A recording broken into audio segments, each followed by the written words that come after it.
Didon et Énée dans l'Énéide de Virgile. Malgré les mauvais traitements que Junon leur inflige, Énée et ses compagnons se retrouvent sains et saufs en Libye, près de Carthage. Grâce à l'intervention de Vénus, la mère d'Énée, Jupiter accepte que les Troyens trouvent refuge auprès de la reine de Carthage, Didon. Énée et son compagnon, Achate, décident de pénétrer dans la cité africaine. Pour les protéger, Vénus les enveloppe dans un obscur brouillard afin qu'ils puissent voir sans être vus. Les voici donc au cœur de Carthage, près d'un temple. Pendant que le Dardanien Énée admire ce qui l'entoure, stupéfait, immobile, absorbé dans sa contemplation, la reine Didon, éclatante de beauté, s'est avancée vers le temple avec un nombreux cortège de jeunes Tyriens. Lorsqu'aux rives de l'Eurotas ou sur les joues du Ceinte, Diane conduit ses chœurs, suivis de 1000 Oréades rassemblés de tous les points de la montagne. Elle porte un carquois à l'épaule et en marchant dépasse de la tête ses compagnes divines. Et le cœur de Latone tressaille d'une joie silencieuse. C'était ainsi qu'apparaissait Didon, ainsi qu'elle s'avançait rayonnante au milieu des siens, hâtant les travaux et la croissance de son royaume. Devant les portes du sanctuaire, sous la voûte du temple entourée d'hommes en armes, elle s'assied sur un trône très élevé.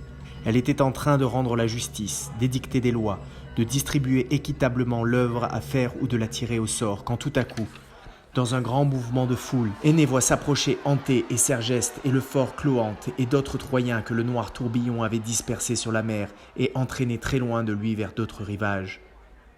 Il demeure étonné et Achate est comme lui, frappé de joie et de crainte. Ils désireraient ardemment leur presser les mains, mais il y a là des choses qu'ils ignorent et qui les troublent. Ils se contiennent et, en observation sous leur manteau de nuée, ils attendent de savoir quel a été le sort de leurs compagnons, où ils ont laissé leur flotte, ce qu'ils viennent faire, car, choisis dans tous les vaisseaux, ils allaient implorant la bienveillance royale et se diriger vers le temple au milieu des clameurs. Didon dissipe leurs craintes et leur offre son hospitalité.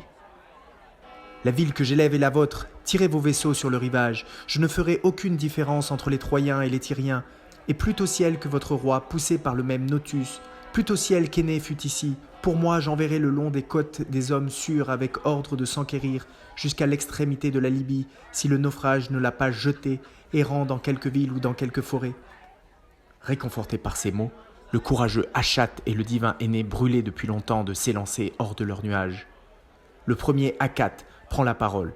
« Fils d'une déesse, dit-il à Énée, que décides-tu maintenant? Tout est sauvé, tu le vois. Tu as retrouvé ta flotte et tes compagnons.